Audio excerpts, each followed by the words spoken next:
అంటే నాగ చైతన్య గారు అంటే ఫస్ట్ టైం మిమ్మల్ని చూడగానే ఏమని ఆయన పలకరించారు, ఏం అడిగారు మిమ్మల్ని? అయితే మీ కథనే మేము సినిమా తీయబోతు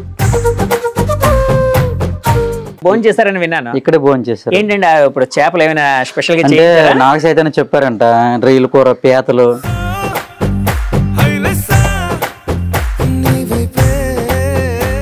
వంట తిన్న తర్వాత ఏమన్నారు ఆయన? చాలా బాగుంది బాగుందని కాంప్లిమెంట్ ఇచ్చారా? చాలా బాగుంది. అందరూ పారితోషికంలాగా ఏమైనా ఇచ్చారా? ఇచ్చారు, ఒక మనిషి ఇచ్చారు. పాకిస్తాన్ జైల్లో మీ హస్బెండ్ గారు మొత్తం టోటల్ గా 22 మంది ఇలాగ బందీలు అయిపోయారు అని చెప్పి మీకు ఎలా తెలిసింది? ఫోన్ వచ్చిన తర్వాత ఇలాగ పాకిస్తాన్ మీ హస్బెండ్, మీ అన్నయ్య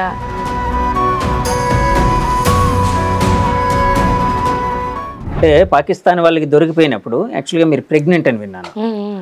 ఎలా తట్టుకున్నారు, ఎలా ఓవర్కమ్ అయ్యారు? అదే నాకే తెలుసు ఆ బాధ ఏంటో. భార్యని అలా వదిలేసి వెళ్ళడం అనేది చాలా చాలా బాధాకరం. రెస్పాన్సిబిలిటీ తీసుకోవాల్సిన సమయంలో మీరు దూరం అయిపోయారు. ఏ ప్రభుత్వం వచ్చినా మీకు జట్టి కడతాం, మినీ జట్టి కడతాం అంటారు. అప్పుడు గెలిచిన తర్వాత అప్పుడు పట్టించుకోవట్లేదు. సో ఈ రియల్ తండేలు గ్రామం ఎక్కడ ఏంటి అని వెతుక్కుంటూ వచ్చాం కదండి. కేఎంఎల్ మత్స్యలేశంకి వచ్చాం. సో ఇక్కడ గ్రామంలోకి ఎంటర్ అవగానే ఇందాక అక్కడ బోర్డు కనిపించింది. ఇక్కడ నుంచి ఒక ఫ్లెక్సీ, ఒకటి పెద్ద ఒక బ్యానర్ కనిపిస్తుంది, చూస్తున్నారు కదా. 2018 రియల్ స్టోరీ. సముద్రపు అలల తాకిడిలోనూ అర్ధరాత్రి చల్లని గాలుల్లోనూ భవిష్యత్తు కోసం పోరాడే వీరులు మత్స్యకారులు. వారి జీవితం తీరంలో ప్రారంభమైన సముద్రం ఒక్కో రోజు వారికి కొత్త పరీక్షలను ఎదురు చూస్తుంది. ప్రతి ఉదయాన్ని ఆశలతో స్వాగతించి తమ వలలతో సముద్రపు గర్భంలో అదృష్టాన్ని వెతుక్కునే వీరగాథ ఎప్పుడూ సహజంగా మానవ సహనానికి ప్రతీకగా నిలుస్తూనే ఉంది. ఈ మ్యాటర్ ఎవరో రాశారు ఇక్కడ. సో ఒకవైపు ఆయన నాగ చైతన్య హీరో ఉన్నారు, ఇంకొక వైపు నాగ చైతన్యతో పాటు రియల్ తండేలు ఎవరైతే ఉన్నారో ఈయనే రామారావు, ఈయన ఇక్కడ ఉన్నారు. ఈ పోస్టర్లు అయితే చాలా కలర్ఫుల్గా ఉంది. అంటే సముద్రపు జీవితం ఇదంతా అంటే ఒక లోతైన అర్థంతో కలిగి ఉంది పోస్టర్. సో అసలు ఈ రియల్ తండేలు ఎక్కడున్నారు కనుక్కునే ప్రయత్నం అయితే చేద్దామండి. ఇక్కడ ఒక టెంపుల్ అయితే కనిపిస్తుంది అండి, శ్రీ శ్రీ శ్రీ కోదండ రామాలయం కే మత్స్యలేశం. సో టెంపుల్ కనిపిస్తుంది కదా, ఇక్కడ కుర్రాళ్ళు ఉన్నారు. సో ఈ కుర్రాళ్ళని అడుగుదాం. తమ్ముడు, అమ్మ తండేలు సినిమా చూసారా? తండేలు రామారావు గారు ఎవరైతే ఆ పర్సన్ ఉన్నారా, ఆయన ఎక్కడున్నారు? సముద్రంలో ఉన్నారా? సో అక్కడికి వెళ్తే ఆయన దొరుకుతారా? ఓకే. సినిమా ఎలా ఉంది? సినిమా బాగుంది. అంటే రియల్ స్టోరీ అన్నారు కదా, రియల్ స్టోరీలా అనిపించిందా మీకు? ఓకే. సో సముద్రంలో ఉన్నారట, సముద్రంలో ఎక్కడున్నారో కనుక్కుందాం. సో సముద్రం దగ్గరికి వస్తామండి. సో రియల్ తండేలు రామారావు ఎక్కడున్నారో తెలుసుకునే ప్రయత్నం అయితే చేద్దాం. సో ఎదురుగా ఒక బోట్ అయితే కనిపిస్తుంది. రామారావు గారు, ఆయనే రామారావు అండి. అంటే రియల్ తండేలు ఎవరైతే ఉన్నారో ఆయనే. సో ఆయన వేటకెళ్ళి వస్తున్నారో ఏంటో మరి ఇంకా తెలియదు మనకి, ఏంటో కనుక్కుందాం. రామారావు గారు ఇలా రండి, అలా బోటు వరకు నడుచుకుంటూ వెళ్ళి అక్కడ మాట్లాడుకుందాం. అంటే నిన్న తండేలు సినిమా చూశానన్నారు కదా, అంటే థియేటర్లోకి అడుగుపెట్టిన వెంటనే మీకు కలిగిన ఫీలింగ్ ఏంటి? ఫీలింగ్ అంటే మరి అసలు 2018లో ఏం జరిగిందో మొత్తం గత మొత్తం గుర్తుకొచ్చి ఏడ్చేస్తాం. ఫీలింగ్ చాలా, దానికి ఆనంద బాష్పాలు అనుకోవచ్చు, లేకపోతే ఏంటి అనుకోవచ్చు. ఆ కష్టానికి ఈ సినిమా రూపంలో వెళ్ళడం, మనకి ఇంటి తెరపై చూపించడం ఏంటి, ఆయన ఆనందం మరి చాలా బాధ అనిపించింది. ఎంత బాధపడ్డారా మేము లేనప్పుడు, అక్కడ ఉన్నప్పుడు వీళ్ళు లేడీస్ ఎంత బాధపడ్డారా సినిమా చూసి, తర్వాత ఎంత బాధపడ్డారు మా ఫ్యామిలీ, మా వైఫ్ అని తెలుసుకున్నా. వాళ్ళ లెటర్లో కూడా వీళ్ళు కూడా తిరుగుతున్నామని రాశారు. అవన్నీ చాలా బాధ అనిపించింది, చాలా హ్యాపీ కూడా అనిపించింది ఒక పక్క సినిమా ద్వారా. అంటే మీ జీవిత చరిత్ర, అంటే మీ జీవితంలో జరిగిన యథార్థ సంఘటన ఒక సినిమాగా రావడం మీకు చాలా హ్యాపీ అనిపించింది. హ్యాపీ, అదృష్టం కూడా ఉందండి. జీవితంలో మరవలేము. ఓకే. తండ్రి సినిమా యూనిట్ మొత్తం జీవితంలో మరవలేము. ఓకే. రామారావు గారు, ఇప్పుడు 14 నెలల జైలు జీవితం అంటే ఏ మనిషి తన జీవితంలో జైలు జీవితాన్ని అంటే వెళ్ళాలి, జైలుకి వెళ్ళాలి, ఎలాంటి జీవితం అనిపించాలని అనుకోడు. కానీ ఒక యాక్సిడెంట్లుగా 14 నెలలు మీరు జైల్లో ఉండాల్సి వచ్చింది కదా. సో ప్రతిరోజు మీకు ఎలా అనిపించేదండి? అక్కడ ప్రతిరోజు బాధ అనిపించింది. అక్కడ మామూలుగా మన ఇక్కడ మన ఏపీలో అదే మన ఇక్కడ జైల్లోనే ఉండలేము. 1 నెల రోజులు అయితే చాలా బాధ అనిపిస్తుంది. ఫ్యామిలీ చూడకుండా చేయకుండా. అలాంటిది దేశం ఊరు కానీ ఊరు పాకిస్తాన్లో 14 నెలలు ఉండాలంటే చాలా బాధ అనిపించింది. కానీ తప్పదు, మరి అనుకోకుండా సంఘటన జరిగింది కనుక మరి తప్పదు. అంత బాధాకరమైన విషయం. ఇలాంటిది ఎవరికి జరగకూడదు, ఏ ఫ్యామిలీకి జరగకూడదు. అంత బాధ అనిపించింది. అంటే మీతో పాటు ఎంతమంది అండి అక్కడ అంటే జైలుకి వెళ్ళారు పాకిస్తాన్లోని? 22 మంది. 22 మంది. సో 22 మందిని ఒకే రూమ్ లో ఉండేవారంటే అందరినీ ఒకే రూమ్ లో బంధించారా? అందరికి ఒకే రూమ్ లో పెట్టారు. పెద్ద బ్యారక్ లాగా ఉండేదా? పెద్ద హాల్ అది, హాల్లో పెట్టారు. ఓకే. అక్కడ అంటే నేను కొన్ని వార్తలు చదివాను, అక్కడ జైలు జీవితంలో మీకు ప్రాపర్గా ఫుడ్ అది ఇచ్చేవారు కాదు, అంటే రకరకాల ఇబ్బందులకు గురి చేసేవారు జైలు సిబ్బంది కూడా అని. అలాంటివి జరిగాయండి జీవితంలో? ఇబ్బంది అంటే భోజనం అయితే టైం పెట్టేవారు. మరి వాళ్ళు ఏం చేసేవారు? జైలు మరి నీళ్ళు కాదు కదా జైలు కనుక, అది ఎలా బాగున్నా బాగోలేకపోయినా తినాలి. తప్పదుగా అడ్జస్ట్మెంట్ చేసుకుని తినేవాళ్ళం అంతే. రామారావు గారు, సరే మీ ఇంటి వరకు వెళ్దాం. ఇప్పుడు సముద్రాన్ని చూసాం, మీ జీవనాధారం మీకు తల్లి లాంటిది, గంగమ్మ తల్లి అంటారు అంతే కదండి? సముద్రాన్ని అందరూ మత్స్యకారులు అందరూ గంగమ్మ తల్లి అంటారు. సో ఆ గంగమ్మ తల్లి దగ్గర మిమ్మల్ని కలుసుకున్నాం. సో మీ ఇంటికి వెళ్దాం. మీ ఇంట్లో మీతో పాటు మీ మిస్సెస్ గారు మీ వాళ్ళని కూడా ఒకసారి మాట్లాడిద్దాం, మీ జీవితానికి ఇంకా ఎక్కువ తెలుసుకుందాం. తండేలు రామారావు గారి ఇల్లు ఇదే అండి. అంటే ఆయన ఇల్లు చూడాలని చాలామంది ప్రేక్షకులు అనుకుంటూ ఉంటారు. సో ఆ ఇంటిని చూపించే ప్రయత్నం చేయడం కోసం క్యూబ్ టీవీ ఇక్కడ వరకు వచ్చింది కదా. సో ఒకసారి ఇంటి లోపలికి వెళ్ళి ఆ ఇల్లు ఎలా ఉంది ఏంటి ఒక్కసారి చూద్దాం. రామారావు గారు కొంచెం మాకు ఇల్లు చూపించగలరా? రండి. మీరు అంటే అప్పట్లో అదే పాకిస్తాన్లో అక్కడ జైలు పాలవ్ అయ్యేటప్పుడు ఇదే ఇంట్లో ఉండేవారా? ఇదే ఇల్లు. ఇదే ఇల్లా? అప్పటి నుంచి ఇప్పటి వరకు ఇదే ఇల్లు. ఓకే. అంటే పుట్టి పెరగడం అంతా ఇక్కడేనా? ఇక్కడే. ఓకే. రెండులో ఉంటుంది. సో అదొక రూము, ఇక్కడ బెడ్రూము, కిచెన్ కదండి? Kitchen room. ఓకే. అంటే అతి సామాన్యమైన జీవితం.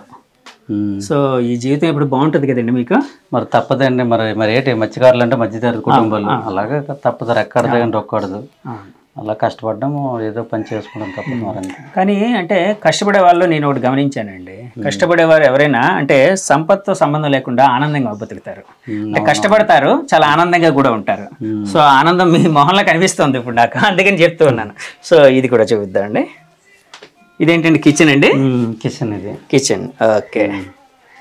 సో ఇలా రండి, చూపించండి. సో పక్కన బయట ఇది ఒకటి ఉంది కదా. ఓకే. రామారావు గారి ఇల్లు చూపించాను. సో వారి శ్రీమతి గారు కూడా ఉన్నారు మనతో పాటు. మొదటగా ఆవిడతో మాట్లాడదాం. అమ్మ నమస్తే. అమ్మా నమస్తే సార్. అంటే మీ ఆయన జీవితంలో జరిగిన ఒక చేదు సంఘటన, అంటే ఆ క్షణాలు మీరు ఆ రోజులు మర్చిపోలేరు. సో అది ఒక సినిమాగా తీయడం, సినిమాగా విడుదల కావడం, అందులో ఒక పెద్ద హీరోలు నాగ చైతన్య, తర్వాత సాయి పల్లవి ఇలాంటి వాళ్ళు యాక్ట్ చేయడం, ఈ సినిమా రావడం చూసి మీకేమనిపిస్తుంది? సినిమా ఇలాగా మీ పాకిస్తాన్కి దొరికారు కదా, ఆ కథ తీస్తాం అన్నప్పుడు మాకు హ్యాపీ అనిపించింది. మూవీగా తీస్తాం అన్నప్పుడు మేము ఓకే చెప్పాము కార్తీక్, మన శ్రీకాకుళం అబ్బాయి రైటర్కి. ఓకే అన్నయ్య, మీరు ఎలా స్పందించినా మీకు ఏ విధంగా హెల్ప్ కావాలన్నా మాకు అడగండి, నేను చెప్తాను, మేము చెప్తామని చెప్పా. తర్వాత ఇలాగా ఒప్పుకున్నారు సినిమా తీయడానికి అని చెప్పారు. ఇంకా హ్యాపీ అనిపించింది మాకైతే. సినిమా మూవీలో రావడమే హ్యాపీ. ఇంకా సినిమా అయితే చాలా బాగా వచ్చింది. చూసారా? నిన్న వెళ్ళి చూసాం. సినిమా అయితే చాలా బాగుంది, సూపర్ గా ఉంది. బ్లాక్ బస్టర్ హిట్ అనుకుంటా బ్లాక్ బస్టర్ హిట్ సినిమా అయితే. మా మత్స్యకారులు పడే కష్టాలు కానీ, వీళ్ళు అక్కడ పడే కష్టాలు కానీ, మేము ఇక్కడ ఆడవాళ్ళు పడే కష్టాలు కానీ అలా కళ్ళకు కట్టినట్టు చూపించారు. సో కాదు, సినిమాలో నాగ చైతన్య క్యారెక్టర్ చూస్తూ ఉంటే మీ ఆయన గారు గుర్తొచ్చారా మీకు? మా ఆయన గారే ఆయన రామారావు గారు గుర్తొచ్చారా? గుర్తొచ్చారు. సో ఎమోషనల్ కూడా అయ్యామన్నమాట. ఎమోషనల్ గా ఎప్పుడో జరిగింది 6 సంవత్సరాల కిందట, మళ్ళీ అదే కళ్ళకు కట్టినట్టు కనిపిస్తే ఎమోషనల్ అయ్యామండి. ఏడ్చారని కూడా చెప్పారు ఆయన. మీరంతా ఏడ్చారట కదా? ఏడ్చాం, అందరం. అంటే రామారావు గారు అంటే యాక్చువల్గా మత్స్యకారుల జీవితం అనేది, అంటే సముద్రం అనేది ఏం జరుగుతుంది ఏంటి అని ఎవరు చెప్పలేరు కదమ్మా. అంటే ప్రతి క్షణం ఒక పోరాటం లాంటిది సముద్రం మీదకి వెళ్ళేటప్పుడు. సో మరి మీరు ఆయన వెళ్ళేటప్పుడు, ఇప్పుడు వేటకి వెళ్ళాలి, జీవనాధారం మీది అదే కాబట్టి రామారావు గారు టీము వీళ్ళందరూ వెళ్ళినప్పుడు మీ మానసిక పరిస్థితి ఎలా ఉంటుందమ్మా? మా మానసిక పరిస్థితి అంటే వేటకి వెళ్ళేటప్పుడు వాళ్ళు మృత్యుతో పోరాడినట్టు వెళ్తారు. సముద్రం అంటే ఒడ్డుకి చేరినంత వరకు, ఆ తల్లి ఒడిలోకి వెళ్ళిన తర్వాత ఒడ్డుకి చేరినంత వరకు కొంచెం ఏదో ఏమైపోద్దో ఏటవుతుందో, టైంకి ఒడ్డుకి చేరేస్తే పర్వాలేదు. ఎక్కువగా టైం అయింది అనుకో మాలో టెన్షన్, ఏదో టెన్షన్, ఏమైంది అక్కడ ఏం జరిగిందనే ఒక టెన్షన్ అనమాట. ఈ రోజులన్నీ టెన్షన్ తో కూడుకున్న రోజులే. అదే హార్బర్స్ ఉన్నాయి అనుకోండి, హార్బర్స్ ఉంటే ఎక్కడ ఏ ఇబ్బంది ఉన్నా సరే అంతగా ఇబ్బంది అనిపించదు, ఒడ్డుకొచ్చవచ్చు. కాబట్టి ఇంకేం టెన్షన్ ఉండదు మాకు. హార్బర్స్ లేకపోవడం ఏంటంటే మాకు టెన్షన్ అనమాట. వెళ్ళిన తర్వాత టైం అట్ అయినా సరే కొంచెం ఇబ్బంది పడిపోతాం, మేము టెన్షన్ పడిపోతాం. ఏమైంది, అక్కడ ఏం జరిగిందని ఒక టెన్షన్ అనేది మాలో కలుగుతుంది అనమాట. భయంతో కూడుకున్న జీవితం. అంటే వాళ్ళు వెళ్ళి వచ్చే వరకు మీకు మనశ్శాంతి అనేది ఉండదు. ఏ స్త్రీకి ఉండదు, స్త్రీకి, ఏ మహిళకు ఉండదు. ఇక్కడున్న ప్రతి మత్స్యకారుడు సముద్రం ఒడిలోకి వెళ్ళాడంటే ఇక్కడున్న ప్రతి మహిళ టెన్షన్ పడాల్సిందే. ఏం జరుగుతుంది అనేసి ఒక దీనిలాగా టెన్షన్. వాళ్ళ ఇంటికి వచ్చిన వరకు అబ్బా వచ్చారు అని తర్వాత హ్యాపీ అనిపిస్తుంది అంతే. అంటే యాక్చువల్ చదువుకున్నారు కదా కొంత, అంటే డిగ్రీ అదంతా చదివారా? ఎంతవరకు చదువుకున్నారు? 10th వరకు. అంటే తర్వాత అంటే ఇది వంశపారంపర్యంగా వస్తున్న జీవితం కాబట్టి అంటే దీన్ని ఎంచుకున్నారా, లేకపోతే ఇంకేదైనా అంటే ఏ విధంగా మళ్ళీ ఇందులోకి వెళ్ళారు? అంటే వేటలోకి అంటే మరి డిగ్రీ కాదు, ఇంటర్ కాదు, ఎంత చదివినా మత్స్యకారులు జాబులు రావట్లేదండి. జాబులు రావట్లేదు. మరి చదువుకున్న పెద్ద మధ్యతరగతి కుటుంబాలు కదా, జాబులు రావట్లేదు. ఇంట్లో కూడా ఇబ్బంది. ఎక్కువ చదువుకుంటే మన ఖర్చులకి ఇవన్నీ ఉండాలి కదా. తల్లిదండ్రులు ఇబ్బంది పడి వాళ్ళ పరిస్థితి చూసి నేను వేరే వాళ్ళు వెళ్ళిపోయాను. అది ఇక్కడ ఉండే సముద్రం ఉండే యాడ్ చేసుకోవాలనుకుంటే ఇక్కడ జట్టీలు అంటారు, మినీ జట్టీలు లేవు. ఇక్కడ యాడకి వెళ్తుంటే పెద్ద పెద్ద అల్లలు కెరటాలు వచ్చి బోట్లు ఉంటారు కదా, చిన్న తెప్పలు అంటే బోల్తో పడి ప్రాణాలు కోల్పోతుంటారని మరి ఇంట్లో ఇబ్బంది పడి అంతవరకు ఆపేసి గుజరాత్ వెళ్ళిపోయాం బోట్లకి. ముందు బోట్లకి వెళ్ళి డ్రైవర్ అయ్యి అలాగా వేట సాగించేవాళ్ళం. ఇప్పుడు తండేల్ సినిమాలో నాగ చైతన్యం చూడగానే ఎలాంటి ఫీలింగ్ కలిగింది? చాలా ఫీలింగ్. ఎందుకంటే అంటే అలాంటి సంఘటన ఏ ఫ్యామిలీకి జరగకూడదు. కొంచెం జరిగినందుకు మేము బాధపడినందుకు నా తరపున, తర్వాత మత్స్యకారుల తరపున పడే బాధలు కష్టాలు, వీళ్ళంత దీనికి వెళ్తారు ఏటకి వెళ్ళి, ఏటకి వెళ్ళడం, వాళ్ళు డబ్బులు ఇవ్వకపోవడం, ఇలాంటివి ఎదుర్కొంటారు ఫ్యామిలీ కూడా అని సినిమాలు చూపించడం అందరికి అర్థమైంది. ఈ భారతదేశం మొత్తం అన్ని భాషలు విడుదల చేశారు, అందరికీ తెలుస్తుంది ఈ మత్స్యకారులు పడే కష్టాలు, బాధలు ఇవన్నీ. వీళ్ళు జట్టీల్లాగా వలసలు వెళ్ళడం చేయడం, అక్కడ పాకిస్తాన్ దొరకడం, వీటిని ఇంత ఇబ్బందులు పడుతుంటారని అందరికీ చాలా బాధాకరమైన విషయం, అందరూ తెలుసుకుంటారు. అంటే మీ దగ్గరికి ఈ సినిమా తీస్తామని చెప్పి ఎవరు అప్రోచ్ అయ్యారండి? రైటర్ అంటే కార్తీక్ శ్రీకాకుళం అయింది. మేము పాకిస్తాన్ 2020 రిలీజ్ అయిన వెంటనే మాతో ట్రావెల్ అయ్యారు 1 సంవత్సరం పాటు. ఆయన ఇప్పటికప్పుడు డైలీ ఫోన్ చేసేవారు, అక్కడ ఏం జరిగింది ఏంటి అనేది ఆయనకి మొత్తం డీటెయిల్ చెప్పేవాళ్ళం అంతే. అసలు అంటే మీరు అంటే జైలు పాలు అవ్వడానికి అంటే అసలు సంఘటన ఒక్కసారి గుర్తెచ్చుకొని మా ప్రేక్షకుల కోసం చెప్పండి. ఆ రోజు ఏం జరిగింది అసలు? ఆ రోజు వాతావరణం బాగోలేదండి, చుట్టూ మబ్బులు. అంటే కాదు, ఇక్కడ నుంచి బయలుదేరిన వెంటనే అటువైపు గుజరాత్ జలాల్లోకి వెళ్ళిపోయారా? వెంటనే వెళ్ళలేదు, అక్కడికి వెళ్ళి 2 నెలలు ఏట కొనసాగింది గుజరాత్. 2 నెలల 2 నెలలు బొంబే ఇటుకి గుజరాత్ వేరే వాళ్ళు కాసే 2 నెలలు కొనసాగింది. సరే 3వ నెల అంటే మన 2018 11/28లో దగ్గరలో అంటే అటు తర్వాత ఇటు ఉండవు. అటుకాసి చేపలు ఉంటాయి, ఇటుకాసి పోల్ బందర్ అంటారు, అది మన భారత ఇండియా. ఇది పోల్ బందర్ దూరక పోల్ బందర్ కాసి అటు వెళ్తాం మేము.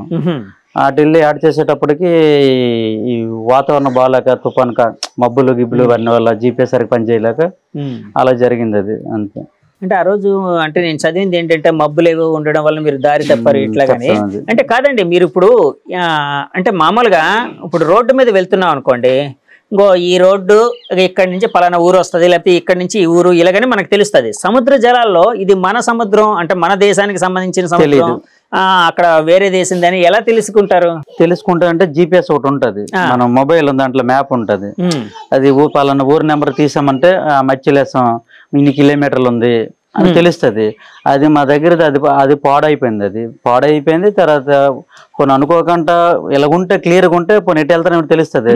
అది పాడైపోయిన దానికి మబ్బులు ఎక్కువ, వాతావరణం బాగాలేక చుట్టూ పొగ మబ్బులు, మేఘం ఇవన్నీ కమ్మేసేయడం వల్ల మాకు అనుకోకుండా మరి ఎక్కడ ఉన్నామో మా దగ్గర ఉన్నామో వాళ్ళ దగ్గర మాకే తెలియదు. వచ్చి దాంట్లో చేసి తీసుకెళ్ళిపోరు అంతే. మాకు ఎంతమంది వచ్చారండి? వాళ్ళు 2 లేవీల మీద వచ్చారు. వాళ్ళు 2 షిప్లా? కోస్ట్ గార్డ్ వచ్చారు, పాకిస్తానీ కోస్ట్ గార్డ్స్. పాకిస్తాన్. రెండింటి మీద వచ్చారు అంటే ఫుల్ ఫైర్ మిషన్ గన్స్ తో వస్తారు కదండి. వచ్చారు. వచ్చి ఏమన్నారు, ఏం అడిగారు మిమ్మల్ని? వాళ్ళు మీరు మా బార్డర్ లోకి వచ్చేసారు, మీకు తీసుకెళ్లిపోతాం అంటే ఎక్కడ వారు ఏంటని ఫస్ట్ అడిగారా?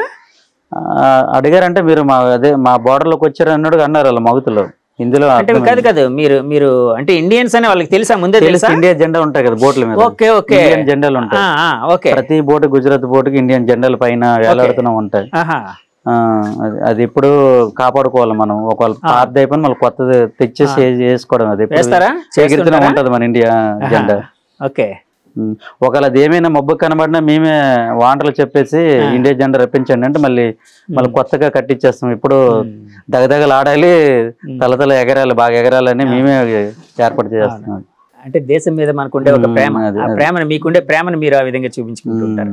సో మీరు మన ఇండియన్స్ అని చెప్పి వాళ్ళకి తెలిసింది, వచ్చి అడిగారా? వాళ్ళు అడిగారంటే మనకు అవకాశం ఎవరు మాట్లాడడానికి, మీరు మా బోర్డర్ లో లోపలికి వస్తారు, మీకు అరెస్ట్ చేసి తీసుకెళ్లిపోతాం అన్నట్టుగా. అంటే మేము జడిచిపోయాం ఫస్ట్ టైం కదా. పాకిస్తాన్ అంటే భయం. పాకిస్తాన్ ఒక చిన్న దేశం అయినా ప్రతిదీ ఏదో ఒకటి మనకి కల్పిస్తుంటారు కదా, అది ఇది అనుకున్న గొడవలు జరగడం చేయడం భయం చాలా ఇది ఉంది. జడిచిపోయాను కానీ తప్పదు మరి. ఆ తర్వాత ఏమైందండి, ఎలా తీసుకుని వెళ్ళారు? అంటే మీరు బోట్ లో మూవ్ అవుతూ ఉంటే వెనకాతల వాళ్ళ బోట్స్ మూవ్ అయ్యాయి ఏంటి? అంతే వాళ్ళు వెళ్తే వాళ్ళ వెనకాతలు మేము వెళ్ళిపోయాం. పాకిస్తాన్ తీసుకెళ్ళి కరాచీ జైలు ఉంటాయి కదా పాకిస్తాన్, దాంట్లో పెట్టేశారు. అంటే ఒకవేళ వాళ్ళు వెళ్ళేటప్పుడు మీరు తప్పించుకోవడానికి ట్రై చేస్తాయండి, ఏం జరుగుతుంది? ట్రై చేస్తే కొట్టేస్తారండి, వెళ్ళిపోతాం, కాలేజ్ చేస్తారు. వాళ్ళది హై స్పీడ్ వాళ్ళది పోస్ట్ కార్డులు కనుక. అది ఎంఆర్ స్పీడ్ ఒక గంటకి లేదైనా 100 కిలోమీటర్లు కట్ చేసేస్తుంది. అలాంటిది మనం అంటే 8-9 కిలోమీటర్ అంతా 10 కిలోమీటర్ కట్ చేస్తుంది బోటు. ఈ 10 కిలోమీటర్లకి గంటకి 70-80 కిలోమీటర్లకి 100 కిలోమీటర్ తేడా ఉంది కదా, ఎక్కడికి వెళ్ళి పట్టుకాలే చేస్తారు. ఓకే, సో అక్కడ కరాచీ తీసుకుని వెళ్ళారు. తర్వాత అంటే ఇప్పుడు మన ఇండియాలో ఇప్పుడు ఎవరినైనా కూడా న్యాయమూర్తి ముందు ఒక దోషి అని తేలితే న్యాయమూర్తి ముందు, న్యాయస్థానం ముందు నిలబెడతారు. తర్వాత అదంతా ఏంటి తెలుసుకుని దాన్ని బట్టి శిక్ష వేస్తారు. అక్కడ అలాంటిది జరిగిందా? తీసుకెళ్ళాను, కోర్టు తీసుకెళ్ళారండి. కోర్టు తీసుకెళ్లి పేర్లు గీర్లు చదివారు, చేశారు, ఆ జడ్జి ముందు నిలబడ్డారు, పెట్టారు మాకు. అలాగా అక్కడి నుంచి మళ్ళీ జైలుకి తీసుకెళ్ళిపోయారు. అక్కడ కోర్టులో మీరు జడ్జి గారికి ఏం చెప్పుకోవడానికి ఏమి కుదరలేదా? మాట్లాడించలేదు. మాట్లాడడానికి అవకాశం ఉండదా అండి? ఉండదు, మాట్లాడడానికి కల్పించలేదు. మరి పేర్లు చెప్పాము. అప్పుడు మీ మానసిక పరిస్థితి చాలా దుర్భరంగా ఉంటుందండి. ఉంటది, చాలా గురైపోయాము మరి. సో కాదు, అప్పట్లో సెల్ ఫోన్లు ఉన్నాయండి మీ దగ్గర? తీసుకుంటారు వాళ్ళు, సెల్ ఫోన్లు అన్ని లాగేసుకున్నారు. ఇప్పుడు మీరు సెల్ ఫోన్లు ఉన్నా కూడా మీరు వెళ్ళినప్పుడు అక్కడ సిగ్నల్స్ ఏమి ఉండవు కదా, కొంత లోనికి వెళ్ళిన తర్వాత? లోపలికి వెళ్ళిన తర్వాత ఉండవు. అంటే కాదు, సముద్రం లోపలికి కొంత దూరం వెళ్ళిన తర్వాత ఉండొచ్చు, ఉండకపోవచ్చు. ఏదైనా మన ఊరుంది, మనకి 20-30 కిలోమీటర్ల టవర్ వస్తుంది సముద్రంలో కూడా. ఓకే, ఎక్కువ లోపలికి వెళ్ళి మెర్రాదు టవర్, వైర్లెస్ ఉంటది కదా, దాని ద్వారా మాట్లాడుకుంటాం. వాకీ టాకీలు కదా మాట్లాడుకుంటాం, దాని ద్వారా. అంటే ఈ ఇంటితో మాట్లాడడం. ఓకే, పక్క బోట్లు వాళ్ళతో. సార్ ఇప్పుడు నన్ను నా డౌట్ ఏంటంటే, యాక్చువల్గా ఇప్పుడు మీ బోట్ అక్కడ మీరు అనుకోకుండా వేరే పాకిస్తానీ జలాల్లోకి వెళ్ళిపోయారు. ఆ సమయంలో వాళ్ళు వచ్చారు. వాళ్ళు వచ్చినప్పుడు అంటే మీరు ప్రూఫ్లు చూపిస్తూ కావాలంటే వాకీ టాకీలో మా వాళ్ళతో మాట్లాడండి ఇట్లాగా ఇవ్వలేదా? ఇవ్వలేదు. అక్కడ టిక్ పాస్ చూసారు, అవన్నీ తీసుకుంటారు మొత్తం. మాకు అవకాశం ఇవ్వలేదు. బెదరగొడతారు. అది అంటే వాళ్ళు మిషన్ గన్స్ అని పట్టుకుని వచ్చి జడిచిపోతాం, అంతే, భయపడతారు. ఎక్కడేమంటే ఏదైనా ప్రాణం మీదకి వస్తుందేమో. ఎంతమంది సార్ ఆ రోజు మీరు కాకుండా ఇంకెంతమంది? అందరం కలిపి 22 మంది దొరికారు. 22 మంది అంటే కాదు, ఎన్ని బోట్లు మీవి? 3 బోట్లు. 3 బోట్లు, చెక్క బోట్లు. ఇందాక మనం చూసాం అలాంటి బోట్లు అండి? ఈ బోట్లు కాదు, విశాఖపట్నం హార్బర్ లో ఉంటాయి అలాంటి బోట్లు, పెద్ద బోట్లు, పెద్దవి. అంటే యాక్చువల్ గా జైలు అనేదే ఒక రకమైన దుర్భరమైన జీవితం. సో ఫస్ట్ టైం మీరు జైల్లో అడుగు పెట్టుకుని అక్కడ పరిస్థితులు ఎలా ఉండేవండి? అంటే ఎలా ఉండేదా జైలు?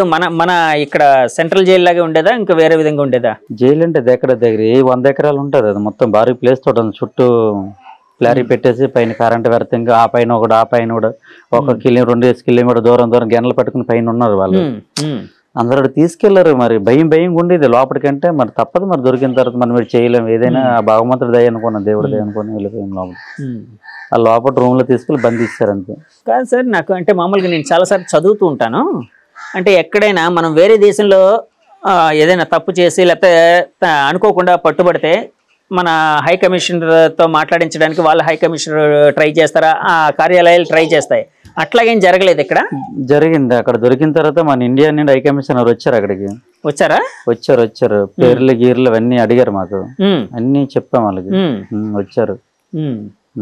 మరి అంటే మీరు జైల్లో ఇందాక అన్నారు 14 నెలలు ఉన్నాను అన్నారు కదా, ఎందుకు అంత టైం ఎందుకు పట్టింది అంటే మీరు రిలీజ్ అవ్వడం కోసం? టైం అంటే అప్పుడు మధ్యలో ఏదో గొడవ జరిగింది, పుల్వామా దాడులు ఏదో జరిగాయి కదా. ఓకే, పుల్వామా జరగడం మరికొద్ది కొంచెం లేట్ అయిపోయింది అంతే. అంటే పుల్వామా దాడులు జరగడానికి ముందు మీరు మిమ్మల్ని రిలీజ్ చేయడానికి వాళ్ళు సిద్ధపడ్డారా పాకిస్తానీ వాళ్ళు? తెలిసింది మాకు రిలీజ్ చేస్తామని. మళ్ళీ ఇది జరగడం మళ్ళీ అలా కొంత టైం పెట్టేసింది, మళ్ళీ 14 నెలలు పెట్టేసింది. మళ్ళీ ఈ 14 నెలలు జైల్లో ఉండేటప్పుడు అంటే ఫ్యామిలీతో కనీసం ఏదైనా కాంటాక్ట్ చేయడం, లేకపోతే అంటే కాదు మీకు అవకాశం కలిగిందా? అంటే ఫోన్లో మాట్లాడే అవకాశం కానీ, లేకపోతే మీ వేరే బోర్డ్స్ అంటే మేము పలానా దగ్గర ఉన్నాం, పలానా విధంగా ఉన్నామని మీ ఫ్యామిలీ వాళ్ళకి లెటర్లు అయితే రాసేవాళ్ళం. ఫోన్లు అంటే వాళ్ళ పాకిస్తాన్ కానిస్టేబుల్ తోడు ఎంత మంచిగా ఉంటేనే ఆడు సీక్రెట్గా ఏదో ఇచ్చేస్తాడు, కానీ లేకపోతే మనం అడగ ఇంకా మంచిగా ఉంటే ఇస్తాడు ఆడు ఏదో కాల్ చేసుకోవడానికి. కానీ లేకపోతే ఎవరు మేము ఎక్కువ లెటర్లే కదా. అట్లా మంచిగా ఉండిపోయి మంచిగా జరిగింది, ఇంతకుముందు జరిగిందంట. మీ విషయంలో అలా జరగలేదా? నా విషయంలో జరగలేదు, కానీ అడిగితే ఇస్తాడు అతను అలాగా. అంటే పాకిస్తాన్ ఖైదీ కాదు, ఖైదీలు కూడా ఉంటారు, ఒక్కొక్కరు మంచి వాళ్ళు ఉంటారు. 1000 మందిలో ఒకడని మంచివాడు ఉంటాడు కదా. అలాంటి వాళ్ళు పెద్ద వాళ్ళు ఉంటారు కదా, ఖైదీలు ఉన్నారు అక్కడ. కొంత కానిస్టేబుల్ వల్ల మంచిగుంటే ఇస్తారు, కానీ మేము అంతవరకు వెళ్ళలేదు. అంటే కాదు, ఖైదీలు వాళ్ళ దగ్గర అంటే ఫోన్లు గీన్లు ఉండే వాళ్ళు ఉన్నారా? ఉన్నారు. అంటే జైల్లో యాక్చువల్ ఫోన్లు నిషిద్ధం అంటారు కదా, అక్కడ ఉండే దాన్ని బట్టి చూసాను. ఒక ఖైదీ దగ్గర చూసాను, పనికని వెళ్ళాడు, మొక్కలు నీళ్ళు కానీ పోసినాడు చూసాను. ఖైదీ దగ్గర చూసాను మొబైల్. జైల్లో ఉన్నారు కదా, అంటే మీ జీవనం అంటే ఎలా ఉండేదండి? అంటే ఈ ఎన్ని గంటలు లేవడం, ఏ పనులు చేసేవారు ఏంటి అక్కడ జైలు జీవితంలోని? ఉదయం 6-7కి లేచేవాళ్ళం. లేచి ఏదో పని మరి మొక్కలు నీళ్ళేయడము, లేకపోతే నీళ్ళు మోయడము, 1 గంట గంట పని చేయడం, మళ్ళీ రూమ్కి వచ్చడం, ఆ టైంకి తినడం, మళ్ళీ పెన్నెల పేర్లు ఏవో పని పోసలు అల్లుకోవడం. కానీ ఆ డబ్బులతోటి మేము ఒక టీలు తాగడం కానీ, ఒక డ్రింకులు తాగడం కానీ.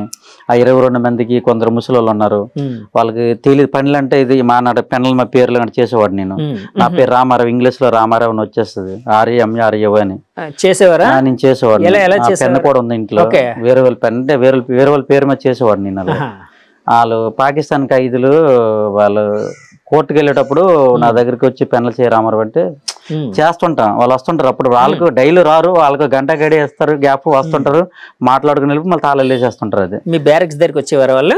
వచ్చేవారు, చేసేవాళ్ళం. ఆ డబ్బులతో ఖర్చులకి 22 మందికి సర్ది పెట్టేవాడు. పెన్ను చేస్తే ఎంత ఇచ్చేవారు? 100 రూపాయలు ఇచ్చేవారు. 100 రూపాయలు మన ఇండియన్ రూపీస్ లోనా? పాకిస్తానీ రూపీస్. వాళ్ళ జైల్లో ఉన్నాం, వాళ్ళ డబ్బులు. అవును, వాళ్ళు 100 రూపాయలు ఇచ్చేవారు. దాంతో అంటే జైల్లో టీలు తాగేవారు, డ్రింకులు తాగేవారు అని అన్నారు కదా. దుకాణం ముందు కొట్టున్నాడు ఉంటుందా? ఉంది. యాక్చువల్గా సినిమా తీయాలని చెప్పి ఆ రైటర్ మీతో ట్రావెల్ అయ్యారు ఇట్లాగని అన్నారు కదా. యాక్చువల్గా నాగ చైతన్య గారు ఇందులో యాక్ట్ చేస్తున్నారని మీకు ఎప్పుడు తెలిసింది?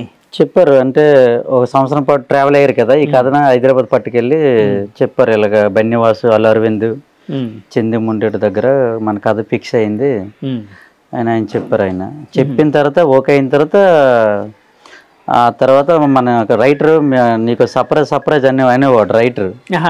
అంటే ఏదో అనుకున్నాను నేను, ఎలాగ అనుకోలేదు. నీకు మంచిగా జరిగింది సర్ప్రైజ్ అంటే సడన్గా ఇదే టైం కాల్ చేశారు. నాగ చైతన్య, చంద్రముండేటి అందరూ మీ ఇంటికి వస్తుండ్రు అంటే, అదే మీ మన ఏం తింటామో మనం ఎలా మాట్లాడతాం అన్నీ కొనుక్కోవడానికి అంటే సర్లే రమ్మని చెప్పారు. అంటే ముందుకుంటూ చెప్తే పబ్లిక్ కంట్రోల్ చేయలేము, అందుకని సడాలని చెప్పాను, అందుకే మీకు సర్ప్రైజ్ ఎంత ముందు అన్నాము అనేవారు. ఎలా చెప్పారు అలాగే వచ్చారు. ఉదయం 9-10 లోపు వచ్చారు. ఇలాగ నాగ చైతన్య గారు వీళ్ళు వస్తున్నారని చెప్పారు కదా, రైటర్ చెప్పినప్పుడు మీ ఫీలింగ్ ఎలా ఉంది? చాలా హ్యాపీ అనిపించింది. వస్తారని చెప్పడం మొత్తం మన పంచాయతీ మొత్తం తెలియజేస్తాను వీడియో ద్వారా, గ్రూపులు పెట్టేసి. మీరు వీడియో చేసి పెట్టారా? చెప్పకపోతే బాగోదు కదా, తెలియజేయాలి కదా. సడన్గా వస్తే మాకు ఎవరికి చెప్పలేదు రామారావు అంటారు కదా. మనం నలుగురిలో తిరిగిన కుర్రవాళ్ళు ఉన్నట్టు ఫ్రెండ్స్ ఉంటారు, అందరూ ఉంటారు, ఇబ్బంది కదా. అప్పుడు వీడియో చేసి గ్రూపులు ఇప్పుడు తెలియజేస్తున్నా అంటే మా పంచాయతీ వరకు. ఆ రోజు వాళ్ళు కారులో వచ్చి ఉంటారు కదా, కారులోనే బస్సులోనా ఎలా వచ్చారు అంటే కాదు స్పెషల్ కారు పెద్ద దీనిలో ఉంటారు కదా, పెద్ద కార్వాన్స్ లో వచ్చారు. కార్వాన్స్ లో వచ్చారు. ఓకే, కార్వాన్స్ లో వచ్చినప్పుడు జనం అందరూ ఫుల్ మూగిపోయారు ఇక్కడ వచ్చారు. అప్పటికప్పుడు కదా, ముందు చెప్పలేదు కదా మేము, సడన్ గా వచ్చారు కనుక తర్వాత రాగరాగా ఎక్కువ జనాలు అయిపోయారు. ఓకే, అంటే నాగ చైతన్య గారు అంటే ఫస్ట్ టైం మిమ్మల్ని చూడగానే ఏమని ఆయన పలకరించారు, ఏం అడిగారు మిమ్మల్ని? అలా హాయ్ బాగున్నారా అని పలకరించారు. బాగున్నాము అంతే, మీరు ఎంత కష్టపడ్డారు, వెళ్తాంటారా, ఇలా ఉంటారా, అదే ఇది అని. అయితే మీ కథని మేము సినిమా తీయబోతున్నా, మీ పర్మిషన్ మాకు కావాలని అని అడిగారు. పారితోషికం లాగా ఏమైనా ఇచ్చారా? ఇచ్చారు, ఒక మనిషికి ఇచ్చారు. 22 మందికి మనిషి ఇచ్చారు. సరే, ఇప్పుడు తండేలు అంటే ఏంటండి మామూలుగా? తండేలు అంటే గుజరాత్లో అదే వేరే వాళ్ళు బోటు తిప్పి నడిపిన వారికి తండేలు అంటారు. ఓకే, బోట్ డ్రైవర్ ని తండేలు అంటారు. తండేలు అంటారు. గుజరాతీలో అంటారండి, అది గుజరాతీ పదమా? గుజరాతీ హిందీ అంటే తండేలు అంటారు. అక్కడ వాండర్లు అక్కడ తండేలు అంటారు. తండేలు అంటే బోట్ ను నడిపేవాడు, చిప్పి నడిపేవాడికి తండేలు అంటారు. అదే మెయిన్ కదా, అదే మెయిన్. బోట్ నడిపేవాడు ప్రాపర్ గా ఉంటేనే వాళ్ళు క్షేమంగా చేరుకోగలుగుతారు. బాధ్యత మొత్తం ఆ తండేలదే బాధ్యత. అవును అవును, రథసారథి అంటారు కదా. ఇప్పుడు నేను కూర్చున్నా అంటే మిమ్మల్ని ఇంటర్వ్యూ చేస్తున్న ఇల్లు ఏదైతే ఉందో ఇక్కడికే వచ్చారు కదండి వాళ్ళు? ఇక్కడికి వచ్చి. సో ఇక్కడే భోజనం చేశారని విన్నాను. ఇక్కడే భోజనం చేశారు. ఏంటండి ఇప్పుడు చేపలు ఏమైనా స్పెషల్ గా?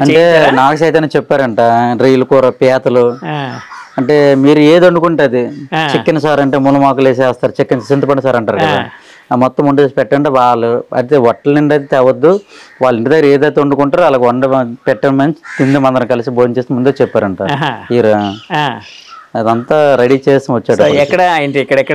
ఇక్కడ పైన టెంట్ వేసాం, పైన తిన్నా టేబుల్ మీద. టేబుల్స్ అవన్నీ తీసుకొని వచ్చారా? మేమే ఇక్కడ టేబుల్. అదే సరే, వాళ్ళు వచ్చారు కదా, ఇంత దూరం వచ్చారు అంటే నేను విన్నది ఏంటంటే కొంత రీసెర్చ్ లో భాగంగా ఇక్కడ వరకు వచ్చారని విన్నాను. ఆయన ఏమేమి అడిగారు అంటే మీ జీవితం ఎలా ఉంటుంది ఏంటి ఇలాంటివి ఏం అడిగారు? అదే మా యాస భాష, మా లైఫ్ స్టైల్, గిడ్డం అన్ని ఎలా ఉంటారు అనేది చూడడానికి వచ్చారు. మేము ఏ బట్టలు వేసుకుంటాం, మా మాట తీరు ఎలా ఉంటది, అక్కడ ఏం జరిగింది, ఇవన్నీ చెప్పాను కదా, అడిగారని. ఓకే, మీరు స్పెషల్ గా ఏమైనా చెప్పారా ఆయనకి? చెప్పలేదు. అదే మా కథను సినిమా తీస్తాంటారని ఆనందంలో ఉన్నాం. పైగా హీరో వచ్చాడు, సంతోషంలో ఉన్నాం కనుక మా పడే బాధలు, కష్టాలు, మత్స్యకారులు ఇవన్నీ రియల్ తీయడం మరికొద్దిగా ఆనందంగా ఉందా మాకు. అందుకని అంటే ఇప్పుడు హీరో అనగానే యాక్చువల్ గా ఒక సూపర్ హీరో, ఒక అద్భుతమైన ఒక సెలబ్రిటీ కదా. సో ఒక మామూలుగా మాట్లాడేటప్పుడు కొంత బెరుకు అంటే కొంత డిస్టెన్స్ అనేది ఉంటది కదా, ఆయనతో అలాగుందా? సరదాగా ఫ్రెండ్లీగా మాట్లాడడం, పక్కన కూర్చొని. ఓ అమ్మా, ఇప్పుడు నాగ చైతన్య గారు వచ్చినప్పుడు అంటే మీరే వండి పెట్టారా? ఏం వండారు? పీతలు, రొయ్యలు మేము వండుకొని, చేపలు అన్ని.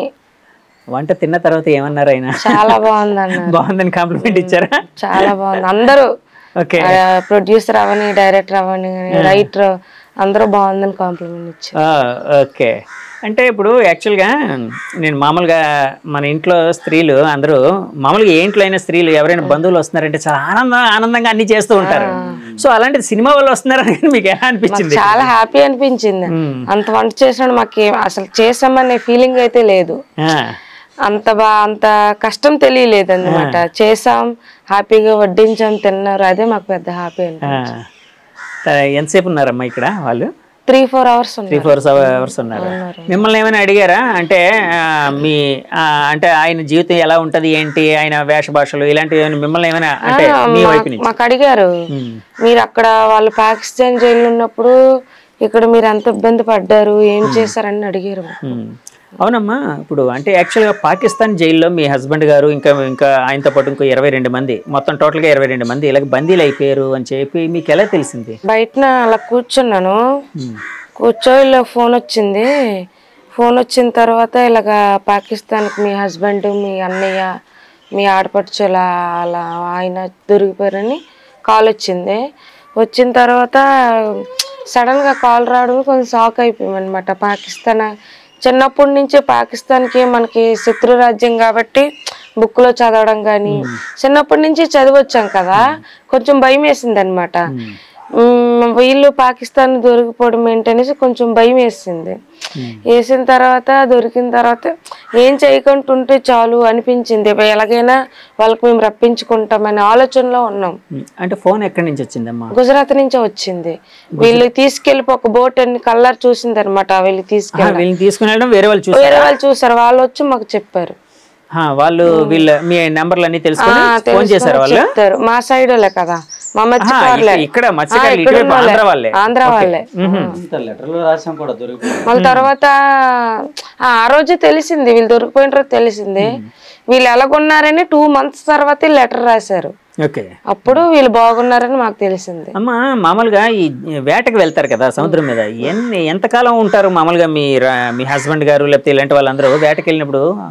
ఇక్కడి నుంచి గుజరాత్ వెళ్తారు వాళ్ళు. అక్కడి నుంచి వేటకి సముద్రం లోపలికి వెళ్తారు.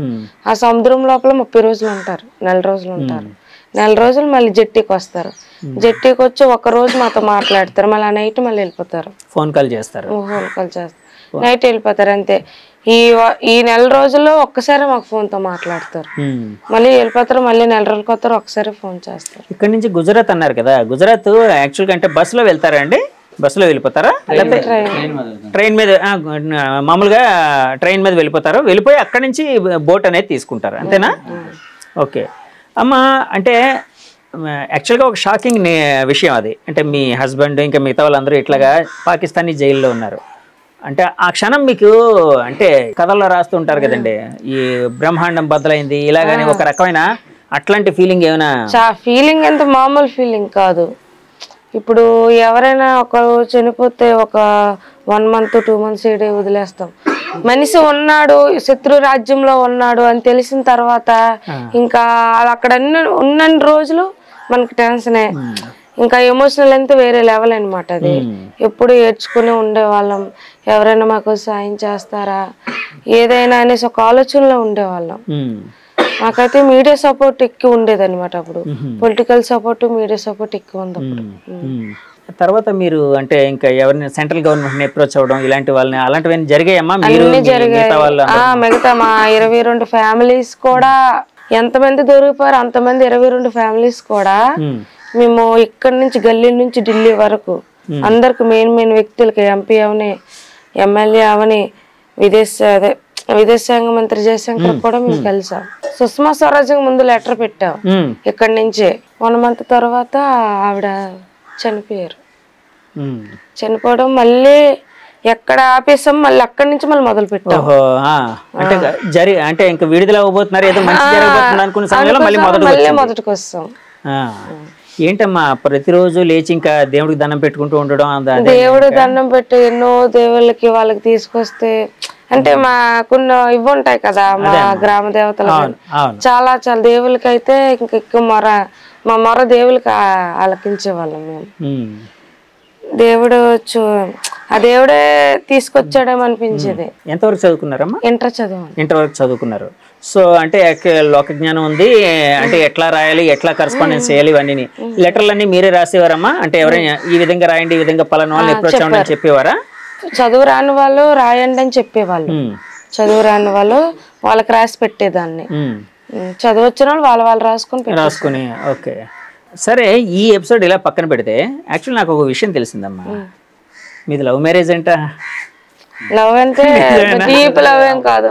కాలేజీకి వెళ్ళేవారు, చూసాం, ఇష్టపడ్డాం, అలాగా కంటిన్యూ అయ్యాయి. తర్వాత అంటే వాళ్ళ అమ్మ నాన్న కాడికి తెస్తామన్నారు. అలా దీనికి పెళ్లి చేసుకుంటాం. బంధువులు అవుతారా? బంధువులు కాదు, లవ్. అలాగే. Okay okay. అంటే మీ మీద నమ్మకంతో ఆవిడ యాక్సెప్ట్ చేశారు అంతే. అంటే మీకు ఇంత పేరు రాబోతుందని ఆవిడకి ఆ రోజు తెలుసు. కాలేజీకి వెళ్ళేవారని చెప్పారు కదా, అంటే వెనకాతల ఆవిడతో పాటు బైక్ వేసుకుని వెళ్ళడం, సైకిల్ వేసుకుని వెళ్ళడం ఇలాంటివి ఏం జరిగేది కదా? కాలేజ్ ఎన్ని గంటలకు విడిచిపెడతారు ఏంటన్నది మనకు తెలుసు కదా. ఎన్ని గంటలకు వెళ్తారు, ఎన్ని గంటలకు వస్తారు మనకు తెలుసు కదా. ఏదో విడిచిపెట్టిన టైంకి అలా. ఎవరు చెప్పారు? మీరు ప్రపోజ్ చేశారా, ఆవిడ ప్రపోజ్ చేశారా? కాలేజీకి వెళ్ళాం ఫ్రెండ్స్ తో. మేము ఒక 7 members ఫ్రెండ్స్ సైకిల్ మీద కాలేజీకి వెళ్ళే వాళ్ళం. ఎప్పుడో ఒక దగ్గర మేమందరం గ్రూప్ లో ఉన్నప్పుడు చూసారట అంతే. అప్పుడు చూసి ఇష్టపడ్డారు. మా అమ్మ నాన్నకి వచ్చి ఇలాగా చేసుకుంటానంటే మా అమ్మ నాన్న. ఆయన మిమ్మల్ని చూస్తున్నారని మీరు కనిపెట్టారా లేదా? లేదు. కనిపించలేదా? అంటే మీ అమ్మగారి దగ్గరికి వచ్చి మీ తల్లిదండ్రుల దగ్గరికి వచ్చి ఆయన అడిగినప్పుడు తెలిసిందా? చూసిన తర్వాత అడిగారట. ఎంత స్టోరీ ఉందని తెలిసిందా అప్పుడు మీకు? అప్పుడు తెలిసింది. అంటే కాలేజీలో ఎంత స్టోరీ జరిగింది నా వెనకాల. Okay okay okay. సో వెంటనే మ్యారేజ్ అయిపోయిందమ్మా? వెంటనే మ్యారేజ్ అయిపోయింది. ఇంట్లో వాళ్ళు లవ్ అలాగే అనలేదు, అరేంజ్డ్ మ్యారేజ్ అనుకుంటా. Love and love come arranged. అంటే అప్పుడు మరి ఇద్దరు కలిసి సినిమాకి వెళ్ళడం అలాంటివి ఏం లేదు. దగ్గర అంటే చూసి తర్వాత కొన్ని రోజులు అయిన తర్వాత లేదు లేదు, అతను చూసారు, రోడ్డు మీద చూసారు, ఇష్టపడ్డాను అన్నారు. అంటే అతను అనుకున్నారట పలానా అమ్మాయిని తెలుసుకొని వాళ్ళకి వచ్చి ఆడడం అంతవరకే. ఆ సినిమాలకు కానీ ఇలాంటివి ఏమి. మీది ఏ ఊరమ్మా? ఈ ఊరేనా? ఈ పక్కూరు డిమచ్చలేసం. పక్కూరు అది కలిసి ఉన్నాయి, డిమచ్చలేసం అండ్ కేమచ్చలేసం. సరే అమ్మా, యాక్చువల్గా మళ్ళీ ఫ్లాష్ బ్యాక్ ఎపిసోడ్కి వెళ్తే అంటే ఆయన జైలు నుంచి రిలీజ్ అవుతున్నారని మీకు ఎప్పుడు తెలిసింది? రిలీజ్ అవుతున్నారంటే చెప్పాను కదా జయశంకర్ గారు కలిసామని. అతను ఏమన్నారంటే పుల్వామా దాడి తర్వాత మాకు 3 months లెటర్స్ ఆగిపోయాయి. ఓకే, 3 months లెటర్స్ అయిపో ఇంకా మాకు భయం ఎక్కువైపోయింది. భయం ఎక్కువైపోయి ఏంటంటే ఇంక మనం ఇక్కడ ఉండొద్దు, ఢిల్లీ వెళ్ళిపోద్దాం అనేసి 22 ఫ్యామిలీస్ మాట్లాడుకొని వెళ్ళిపోయాం ఢిల్లీ. ఢిల్లీ వెళ్ళారా? ఢిల్లీ వెళ్ళాం. ఢిల్లీ వెళ్ళిన తర్వాత విదేశాంగ మంత్రికి కలిసాం పార్లమెంట్ లో కలిసిన తర్వాత అతను మా ఇక్కడున్న ఒక అమ్మాయి, ఇంగ్లీష్ తెలిసిన అమ్మాయి మాట్లాడి చెప్పింది అనమాట. ఇక్కడున్న సర్పంచ్ వాళ్ళ అమ్మాయి మాట్లాడి చెప్పింది. చెప్పి ఇలాగా వీళ్ళు ఏడుస్తున్నారు, వాళ్ళు ఏమైందని. తర్వాత ఆ అమ్మాయి చెప్తుండే ఇక్కడ మేము ఏడ్చేవాళ్ళం. మా ఆవేదన చూసి వెంటనే పాకిస్తాన్ ఫోన్ చేస్తారు సార్. చేసింది జయశంకర్ చేశారు. ఇలాగా అంబాసిడర్ ఫోన్ మన ఇండియన్ అంబాసిడర్ ఫోన్ చేసి ఇలాగ 22 మత్స్యకారులు ఏడుస్తున్నారు, వాళ్ళు అట ఏమయ్యేవారు తెలియదట ఏడుస్తున్నారంటే అక్కడ ఫోన్ చేసిన తర్వాత పర్వాలేదు బాగానే ఉన్నారు, 22 మెంబర్స్ బాగానే ఉన్నారు అనేసి జనవరిలో రిలీజ్ చేస్తామని చెప్పారట. చెప్పిన తర్వాత అతను మాకు చెప్పారు జనవరిలో వచ్చేస్తారని. అతనే మాకు చెప్పారు జనవరిలో వస్తారని. అంతే. ఆయన చెప్పినప్పుడు ఆనందం కలిగింది, చాలా హ్యాపీ అనిపించింది. ఎక్కడో చిన్న దిగులు ఉండేది, ఏమో వస్తారే రారేమని. ఒక జనవరి వచ్చిన తర్వాత వీళ్ళు లిస్ట్ వచ్చింది ఎవరెవరు రిలీజ్ అవుతారని. అప్పుడు ఇంకా హ్యాపీ అనిపించింది, వచ్చేస్తారు లిస్ట్ లో ఈయన పేరు అదంతా చూడగానే మీకు కూడా హ్యాపీగా ఫీల్ అయ్యారు కదమ్మా. ఆయన ఎక్కడి నుంచి అంటే మీరు వీళ్ళు రిలీజ్ అయినప్పుడు ఎక్కడికి వెళ్ళి రిసీవ్ చేసుకున్నారు? మేమైతే వెళ్ళలేదు, అక్కడ వాఘా బోర్డర్ దగ్గరికి వెళ్ళి అధికారంలో ఉన్న పార్టీ వెళ్ళి తీసుకొచ్చింది, ఎంపీ గారు వెళ్ళి తీసుకొచ్చారు. రామ్మోహన్ నాయుడు గారు, మోపిదే వెంకటరమణ అప్పుడు వైసీపీ అధికారంలో తీసుకొచ్చారు. పేర్లు కాదు కానీ మేము దొరికేటప్పుడు రావడానికి అన్ని పార్టీలు అంటే ప్రతి గవర్నమెంట్, టీడీపీ గవర్నమెంట్ ఉన్నప్పుడు వాళ్ళు కూడా కృషి చేశారు.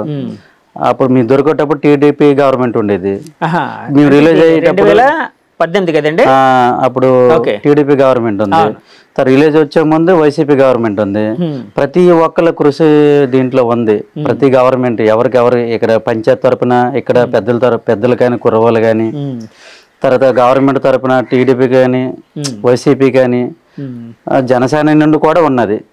అన్ని పార్టీలు సపోర్ట్ ఉందండి. ఎవరు మనము లేదని అందరూ కృషి, అందరూ సాయం చేశారు. మానవత్వం దృక్పథంతో సాయం చేశారు. వీళ్ళందరికీ కృతజ్ఞతలు అండి. మా ఛానల్ ద్వారా అందరికీ కృతజ్ఞతలు తెలుపుతున్నాను సార్. ఇప్పుడు అంటే 14 నెలలు ఉన్నారన్నారు కదా, 14 నెలలు జైల్లో ఇదే అంటే ప్రతిరోజు అంటే మొక్కలకి నీళ్లు పోయడం ఇలాంటి చిన్న చిన్న పనులు చేయడం ఇలాంటివేనా? అంటే జైల్లో ఉండేటప్పుడు అంటే ఇప్పుడు ఖైదీల్ని అంటే కొన్నిసార్లు అంటే మామూలుగా ఇక్కడ జైల్లో చూస్తూ ఉంటాం, అప్పుడప్పుడు వాళ్ళకి స్పెషల్గా సినిమాలు వేయడం లేకపోతే రిక్రియేషన్కి ఏదైనా చిన్న కార్యక్రమాలు అరేంజ్ చేయడం. అక్కడ జైల్లో టీవీ ఉండేదా? ఉంది. అదే అప్పుడు అభినందన్ దొరికిపోయారు కదా, దొరికిపోయేటప్పుడు చూసాం, విక్రమ్ దొరికినప్పుడు టీవీలో చూసారా? అప్పుడు ఎలా ఏం ఫీలింగ్ కలిగింది మీకు? రియాక్ట్ అయ్యాం. మరి పాకిస్తాన్ అప్పులు అన్నీ మనసులో తిట్టుకుంటే వాళ్ళం ఇలాంటి వాళ్ళు. తర్వాత ఎందుకంటే అప్పుడు 24 గంటలు నరేంద్ర మోడీ విడిచిపెట్టమని చెప్పడం చేయడం మీ టీవీలో చూసాం. ఆయనకి మరి విడుదల చేస్తారు కదా. అంటే జైలు అధికారులు వాళ్ళు అంటే పొలైట్ గానే ఉండేవారా లేకపోతే కొంచెం భారతీయులు వీళ్ళు అని చెప్పి కొంచెం క్రౌర్యంగా ఉండేవారా, కొంచెం కోపం అవన్నీ ప్రదర్శించేవారా? అక్కడ పాకిస్తాన్ ఖైదీలు అంటే ఉదయం 7-8 లోపు గేట్లు తీయేస్తారు అంతా. ఆ పాకిస్తాన్ ఖైదీలు ఒక్కోడు బ్లేడ్ లేకంటే కోసుకొని చెయ్యిలు కంటే విద్య రకంగా ఉండరు. వాళ్ళు చూస్తే మాకు భయం వేసేది. అది ఆ టైంకి గంట అందరికీ ఫ్రీ వదిలేస్తారు మొత్తం జైలు మొత్తం ఉన్న. అక్కడ ఖైదీలు వేరే రకంగా ఉండరు. ఖైదీలు అక్కడ మాకు 1-2 కిలోమీటర్ దూరంలో, 1/2 కిలోమీటర్ ఇక్కడ అక్కడ అంత దూరం ఉండేవారు. చూసేవాళ్ళం వాళ్ళకి. వాళ్ళ దగ్గరికి వెళ్ళి మళ్ళీ వచ్చేసి రూమ్కి వచ్చేవాళ్ళం మేము. భయం వేసేది వాళ్ళకి చూసి. లేదు భయపెట్టారు, మేము జడిచిపోయేవాళ్ళం. కానీ భయం అంటే మరి అక్కడ తెలుసు కదా, అక్కడ ఉన్నారు పోలీసులు ఉంటారు కదా, ఇక్కడ జరగకుండా చూసుకుంటారు అక్కడ వాళ్ళు. మీరు రిలీజ్ కాబోతున్నారని మీకు ఎప్పుడు తెలిసింది జైల్లో ఉండేటప్పుడు? అంటే ఎవరు చెప్పారు, ఎవరి ద్వారా తెలిసింది? లెటర్ వచ్చింది ఇక్కడ నుంచి లెటర్ వచ్చింది. ఇక్కడ నుంచి అంటే నేను రాశాను. మీ నేటంటే వీళ్ళకి తెలుసో తెలీదు. నాకైతే నా అనుబంధం ప్రకారం రాశాను. 22 మంది ఆధార్ కార్డులు పట్టుకుని ఢిల్లీ వెళ్ళమని ఫస్ట్ ఆఫ్ ఆల్ నేను లెటర్లో రాశాను. నేను మీ మిసెస్ రాశాను. నేను మనకి న్యాయం జరగాలంటే తొందరగా రిలీజ్ అవ్వాలంటే దాన్ని 22 మంది ఆధార్ కార్డులు పట్టుకొని 22 ఫ్యామిలీ వచ్చిన వాళ్ళు రానోళ్ళు వచ్చిన వాళ్ళకి ఢిల్లీ వెళ్ళమని ఫస్ట్ ఆఫ్ ఆల్ నేను లెటర్లో రాశాను. అది రాసి వీళ్ళు చూసి చాలా మంది ఇంటికి వచ్చి చదివారు. ఈ రామారావు గారు బాగానే రాశారు, ఆయనకి ఐడియా ఎలాగొచ్చిందో కానీ మీరు వెంటనే బయలుదేరండి, మీకు ఢిల్లీ కూడా అందరం కలిసి వెళ్దామన్నాడు. పక్క ఉంటారు కదా, చెప్పడం చేయడం అలాగే వెళ్ళడం కొద్దిగా మేలు జరిగింది మాకు బాగా. వెళ్ళడం ఆ నెల రోజుల్లో ఆవిడ చెప్పడం, నెల రోజుల్లో రిలీజ్ అయిపోయాం. అయితే మాకు లెటర్ వచ్చింది అక్కడికి మళ్ళీ. ఎక్కడ మన ఇండియన్ వెళ్ళారు, ఈ నెల రోజులు రిలీజ్ చేస్తామని చెప్పారు ఇండియా మన ఢిల్లీ నుండి. 22 మంది పేర్లు రాలే, 20 మంది పేర్లు వచ్చావు అక్కడ. 20 మందివే వచ్చావు, 1-2 పేర్లు రాలేదు. ఈ రాపోవడము 22 మంది పేరు అదో టెన్షన్. 22 మందిలో ఎవరు ఉండిపోతారు అదో టెన్షన్ మాకు. రాత్రి నిద్ర పట్టుకోవడం అదో టెన్షన్ మాకు. అలాగే జరిగే మొత్తం వెనక ముందు ఆయన కూడా రిలీజ్ అయిపోయాడు. అందరం ఇప్పుడు హ్యాపీగా ఉన్నాం. అందరు రిలీజ్ అయిపోయిన వెంటనే అంటే కాదు, మీ మిస్సెస్ గారిని చూడగానే మీకు ఏమనిపించింది? మీ పిల్లల్ని వాళ్ళని ఏడ్స్ ఫస్ట్ హాఫ్ ఒక బార్డర్కి వచ్చిన వెంటనే మన ఇండియా గేట్ దగ్గరికి వచ్చిన వెంటనే వాళ్ళకి ఫోన్ చేసి ఇచ్చారు. ఫోన్ చేసి ఇస్తే ఏడుచుకొని మాట్లాడాం. అలాగే వచ్చేసామంటే వచ్చేసాం, అలాగే ఏడుచుకొని అలా మాట్లాడాం. ఇక్కడికి బస్ దిగిన తర్వాత కూడా కౌగిలించుకున్నాం. మరి అంత దీని మనం, ఎందుకంటే 14 నెలలు జైల్లో ఉన్నాం కదా, ఆ బాధతో తర్వాత అది. అమ్మ, ఇప్పుడు రామారావు గారు అంటే పాకిస్తాన్ వాళ్ళకి దొరికిపోయినప్పుడు యాక్చువల్గా మీరు ప్రెగ్నెంట్ అని విన్నాను. అంటే యాక్చువల్గా అంటే మామూలుగా అంటే ఒక బిడ్డకి జన్మనివ్వడం అనేది చాలా అంటే ఒక స్త్రీకి మాత్రమే సాధ్యం. అంటే చాలా జాగ్రత్తగా ఉండాలంటారు. అలాంటి టైంలో ఇలాంటి ఇన్సిడెంట్ మీకు తెలిసింది, ఎలా తట్టుకున్నారు, ఎలా ఓవర్కమ్ అయ్యారు? అదే నాకే తెలుసు ఆ బాధ ఏంటో. నేను అనుభవించాను ఆ బాధ. ఇతల ప్రెగ్నెన్సీ, ఇతల భర్త దొరికిపోయాడు, ఇతల బేబీకి ఏమైపోతుందని అదో టెన్షన్. అప్పటికే కొంచెం నాకు హెల్త్ ప్రాబ్లం గంట వచ్చేసేది. ఇటు తిరిగేదాన్ని, ఎంత హెల్త్ ప్రాబ్లం ఉన్నా ప్రెగ్నెన్సీ తోటి తిరిగేదాన్ని. ప్రతి అక్కడే పొలిటికల్ మీటింగ్ అయినా వెళ్ళిపోయేదాన్ని. అర్జీ పెట్టడం కోసం, రిలీజ్ చేయడానికి అర్జీ పెట్టడానికి వెళ్ళిపోయేదాన్ని. అందరితో కలిసి వెళ్ళిపోయేదాన్ని. వెళ్ళిపోయి ముందునే ఉండేదాన్ని. ఏమో ఎవరైనా చూసి నాకు జాలి పడతారేమో, ఇంకా బేగు ఇడిపించడానికి ట్రై చేస్తారేమో అని ఒక ఫీలింగ్ అనేది ఉండేది. అంటే ఒక సింపతి చూపిస్తారేమనే ఆలోచనతో వెళ్ళేదాన్ని. కాదు అంటే ఒక బలమైన ఇదైతే ఉండేది కదండి, అంటే ఒక నమ్మకం అయితే ఉండేది, ఆయన తిరిగి వస్తారని నమ్మకం అయితే ఉండేదా? నమ్మకం అయితే ఉంది. ఎప్పుడు నమ్మకం కుదిరిందంటే మాకు వచ్చేస్తారని వీళ్ళు లెటర్ రాశారు. అది మా అన్నయ్య రైటింగ్ అదనమాట. అతను ఫస్ట్ మా అన్నయ్య రాసిన లెటర్ అయితే వచ్చింది ఫస్ట్. అది చూసిన తర్వాత అప్పుడు నాకు హ్యాపీ అనిపించింది. నేను ఇంకా హాయిగా డెలివరీ అవుతాను, ఎందుకంటే వాళ్ళు బాగానే ఉన్నారు, లెటర్ కూడా వచ్చిందంటే వాళ్ళు సేఫ్ అన్నారు అని అప్పుడు మాకు ఉన్నారు, హ్యాపీ అనిపించింది. అప్పుడు నమ్మకం కుదిరిన తర్వాత అప్పుడు మేము పోరాటం చేసాం. సో డెలివరీ అయిన తర్వాత మహాలక్ష్మి పుట్టింది కదా? మహాలక్ష్మి పాప పుట్టింది. సో ఆ పాప అంటే వాళ్ళ నాన్నకి ఎప్పుడు చూపిస్తాను ఇట్లాగని ఏమైనా ఫీలింగ్ ఉండేదా మీకు? ఉండేదంటే ఆ పాప పట్టుకొని ధర్నాలు చేయడం కానీ ఇలాగ చేశాను కదా, పాప ఫోటో ఆ పేపర్ లో పడిన ఫోటో కట్ చేసి పెట్టడం గానీ, లెటర్ పంపించడం గానీ అందులో చూసారు పాపకి. సో ఆ నమ్మకంతో అలా ఉండేదాన్ని. ఈయన రిలీజ్ అయినప్పటికి పాప పుట్టేసింది కదా? ఎంతమ్మా ఏజ్ అప్పుడు? ఎంత? 11 months. 11 months పూర్తయింది. సో 11 months బేబీని ఆయనకి చూపిస్తే ఏమన్నారు మీరు? పాపకు చూపించాను, తను తీసుకొని ముద్దు పెట్టుకున్నారు, కౌగిలించుకున్నారు పాపకి. అందరం కూడా ఏడ్చాం. అదే ఆ ఎమోషనల్ అంటే అది మాటల్లో చెప్పలేని ఒక ఫీలింగ్ అది. అదే అదే కాదన్నా. సరే, ఇలాంటి దుర్ఘటన జరిగింది, ఇలాంటి మీ జీవితంలో అంటే మర్చిపోలేని ఒక బాధాకరమైన సంఘటనలు ఇవి. అంటే 14 నెలలు నరకం అనిపించారు. నాకు తెలిసి లిటరల్ గా నరకం అనిపించుంటారు. ఒకవైపు ఆయన, ఒకవైపు ఇక్కడ మీరు, మీ కుటుంబ సభ్యులందరూ. మళ్ళీ ఆయన అంటే వేట జీవనాధారం కాబట్టి మళ్ళీ సముద్రం మీదకి వెళ్ళినప్పుడు భయం వేస్తుందా లేదా? వేస్తుంది. భయం ఎందుకు వేయదు? చెప్తున్నాం కదా, జీవన ఉపాధి మాది, అదే వృత్తి. ఆ వృత్తి తప్ప మాకు ఇంకేం తెలీదు. ఒకళ్ళ డిగ్రీ చదివిన, ఇంజనీర్ చేసినా మాకు జాబులు రావు. ఎస్టీ జాబితాలు చేరిస్తేనే మాకు జాబులు వస్తాయి.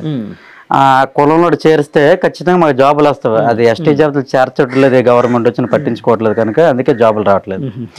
మరి జాబులు రావట్లేదు, ఇక్కడ ఏడకి వెళ్తే ప్రాణాలు జిట్టీలు కూడా లేవు. ఇక్కడ జట్టీల నుండి వలస వెళ్ళకపోతాం మేము. మెయిన్ దొరకడం కారణం అదే పాకిస్తాన్కి. ఇక్కడ సముద్రం ఉంది. మినీ జట్టీలు అంటే కెరటాలకు అడ్డంగా అంటే రాళ్ళు వేస్తారు, ఇటువైపు నుంచి అటువైపు నుంచి అలలకి తాకిడికి ఆపడానికి. ఆ రాళ్ళు వేయడానికి అది అయితే 20 కోట్లు ఖర్చు, తక్కువే. పెద్ద హార్బర్లు అంటే 300 కోట్లు అవుతుంది. 20 కోట్లతో అయిపోతుంది రాళ్ళు. అలలు తాకిడి ఆపడానికి రాళ్ళు ఇటువైపు అటువైపు వేస్తారు. అలాంటిది ఉంటే ఇక్కడ ఉంటాం. అవి లేక గుజరాత్ లో అయితే ప్రతి 15 కిలోమీటర్లకి 20 కిలోమీటర్లకు జట్టి ఉంది. మనకి విశాఖపట్నంకి మన శ్రీకాకుళం ఎన్ని కిలోమీటర్లు ఇప్పుడు? 140 ఉంటుంది. 140, 150 వేసుకోండి. ఈ 140 కిలోమీటర్లు మినిమం 5 ఫిషింగ్ హార్బర్లు పోనీ మినీ జట్టీలను ఉండాలి. మినీ జట్టీలు అంటే రాళ్ళు కెరటాలు అలా అడ్డం పెట్టడానికి రాళ్ళు వేస్తారన్నామే, అలాంటివి 5 ఉండాలి. అదే గుజరాత్లో 5 ఉంటాయి 140 కిలోమీటర్లు. 5 జట్టీలు అంటే మనకు ఒకటేం లేదు. ఇప్పుడు బుడగొట్ల పనులు అన్నారు, కానీ బుడగొట్ల పని ఉన్నా ఇక్కడే కట్టాలి. ఇక్కడ డిమెచ్లు అసలు మినిమం జట్టి కట్టాలి. ఎంతో దగ్గర 20 సంవత్సరాల బట్టి వింటాను అన్నది. ఏ ప్రభుత్వం వచ్చినా మీకు జట్టి కడతాం, మినీ జట్టి కడతాం అంటారు. అప్పుడు గెలిచిన తర్వాత అప్పుడే పట్టించుకోవట్లేదు. ఆ బుడగొట్ల పనులు ఉన్న డిమెచ్యులేషన్ ఇక్కడ మినీ జట్టి ఉండాలి ఖచ్చితంగా. ఉంటే అందరు ఎందుకంటే వెళ్తారు. మొత్తం 104 పంచాయతీలు ఉన్నాయి ఇక్కడ మనకి మత్స్యకారు గ్రామాలు ఉంటే ఇవందరూ ఇక్కడ మినీ జెట్ ఉంటే ఇక్కడ ఉంటాం కదా. ఇక్కడ లేకే కదా గుజరాతీలు పాకిస్తాన్ దొరికిపోవడం. ఇవాళ ఈయన రేపు ఇంకోడైతే ఇవన్నీ అక్కడ ఏం జరిగినా చనిపోయిన బాడీ కూడా ఇక్కడ పంపించరు. బాడీ రప్పించాలి కదా. ఇప్పుడు అంతా ఎమ్మెల్యేల ద్వారా, సీఎంల ద్వారా అక్కడ గుజరాత్ సీఎంతో మాట్లాడి, ఇక్కడ మాట్లాడి, అక్కడ ఎవరున్నారు మొత్తం మాట్లాడుకున్న బాడీ కూడా రప్పించగలరు. అది కూడా రప్పించరు. మరీ దారుణమైన పరిస్థితి మత్స్యకారుల జీవితం. మరి ఇప్పుడు బాగుపడుతూ ఈ సినిమా ద్వారా అయినా, ఈ ప్రసవాలు మీ ద్వారానే ఇప్పుడైనా నాయకులు కదిలొచ్చి ఇక్కడ జట్టి కడతాం మరీ కోరుకుంటే. ఇప్పుడు మనకు రోడ్డు ట్యాక్స్ కడతాం బళ్ళకి, అక్కడే జట్టి ఉంటే బోట్లు కూడా ట్యాక్స్ కడతాం కదా. గవర్నమెంట్కి ఉపాధి కదా. మాకు కూడా జట్టి ఉంటే మాకు కూడా వీళ్ళకి ఉపాధి పని దొరుకుతాయి కదా. ఫ్యాక్టరీలు వస్తాయి, మన ఆయిల్ బొంకులు ఉంటాయి, పెద్ద పెద్ద కంపెనీలు ఉంటాయి, లేడీస్ కూడా పనులు దొరుకుతాయి, ఉపాధి దొరుకుతుంది. అందరూ వలసలు తగ్గించవచ్చు కదా. సో అలాంటివి జరిగితే బాగుంటుంది. ఇప్పుడు యాక్చువల్గా ఇది అంటే మీరు ఏదైతే కోరుకున్నారో అది జరగాలని కోరుకుందాం, త్వరలోనే జరగాలి, మీలాంటి వాళ్ళ కష్టాలు తీరాలని కోరుకుందాం. నేను అనేది ఏంటంటే ఇప్పుడు మళ్ళీ సముద్రం మీదకి ప్రతిరోజు అంటే నెలకోసారి వెళ్తూ ఉంటారా మీరు వేటకి? నెలకు ఒకసారి కాదు, మేము వెళ్ళామంటే మినిమం 20 రోజులు. అంటే చేపలు ఎక్కువ దొరికి 20 రోజులకు వచ్చేస్తాం, లేదనుకుంటే 29 నెల రోజులు అయిపోతుంది. ఓకే, అంటే కాదు 2 నెలలకు ఒకసారి వెళ్తారా మళ్ళీ వేటకి? అంటే వచ్చిన వెళ్ళిపోతాం. వచ్చిన రోజే మొత్తం ఖాళీ చేస్తాం, సరుకు చేపల గీపలు వేసి మళ్ళీ రాసన గేసిన మొత్తం నూనె డబ్బులు అన్ని పట్టుకుని మళ్ళీ వెంటనే నైట్ తీసేస్తాం. మళ్ళీ ఆ నైట్ 4 గంటలకు 2 గంటలకు ఏదో టైం తీసేస్తాం. యాక్చువల్గా సముద్రం మీదకి వెళ్ళినప్పుడు మీకు ఎలాంటి ఫీలింగ్ కలుగుతూ ఉంటుందండి? ఫీలింగ్స్ అంటే అది వృత్తి, మా బాధ్యత, అది తప్పదు. మరి మీకు ఏడు చెప్పాను, మరి ఎంత చదువుకున్నాడైనా ఏదో పనికి వెళ్ళిపోవాలి, జాబ్ చెప్పాను కదా. అది అంటే కాదు, ఈ సంఘటన జరిగిన తర్వాత మళ్ళీ మీరు రొటీన్ జీవితంలో అయితే పడ్డారు కదా, మళ్ళీ వెళ్తూ ఉన్నారు కదా. వెళ్ళాలి మరి, చెప్పాను కదా, మత్స్యకారులు రెక్కడదు కష్టపడకపోతే ఎలాగండి, కష్టపడాలి తప్పదు. మరి అలాంటి సమయంలో మళ్ళీ ఏమైనా అంటే ఆ సంఘటనలు ఏమైనా జరగలేదు, గుర్తుకు వచ్చి, ఎందుకంటే గుర్తుకు వస్తాయి వీళ్ళు ఇవన్నీ జరగకూడదు అనుకుంటారు. కానీ ఇప్పుడు ఏంటంటే అలాంటి సిచ్యువేషన్ ఎట్లేదు, అంత బాగానే ఉంది, అన్ని పని చేస్తున్నా కనుక మరి వాటి వైపు ఎవరు వెళ్ళట్లేదు. అది ఓకే. సరే, ఇప్పుడు సినిమా చూసిన తర్వాత నాగ చైతన్య గారితో కానీ లేకపోతే డైరెక్టర్ గారితో కానీ ఎవరితో కానీ మాట్లాడారా మీరు? మాట్లాడలేదండి. ఇప్పుడు మనకి సినిమా హిట్ అయింది కదా, ఇప్పుడు 20 డేట్ వస్తానన్నారు ఇక్కడ శ్రీకాకుళం. అప్పుడు కలిసి మాట్లాడుకొని అప్పుడు వాళ్ళందరికీ ఆల్రెడీ ఈ వీడియో తరపున చెప్పాము, చిందు ముందటికి, నాగ చైతన్యకి ఈ కృతజ్ఞతలు, మా మత్స్యకారులు ఎప్పుడు మీకు రుణపడి ఉంటారని అవన్నీ నేను చెప్పాను. ఎందుకంటే చాలా గ్రేట్ అండి. ఎక్కడో డిమెచ్యులేసం మారుమూల గ్రామం, ఈ స్టోరీ ఆయన తీయడం మాకు చాలా అదృష్టం. నిజంగా చాలా గ్రేట్, జీవితంలో మరవలేము ఆయనకి. రామారావు గారు పెన్ అన్నారు కదా ఇందాక, పెన్లు జైల్లో ఉండేటప్పుడు పెన్ చేసేవాడిని, ఒక పెన్ ఏదో ఉందని అన్నారు కదా, ఒకసారి చూపించగలరా?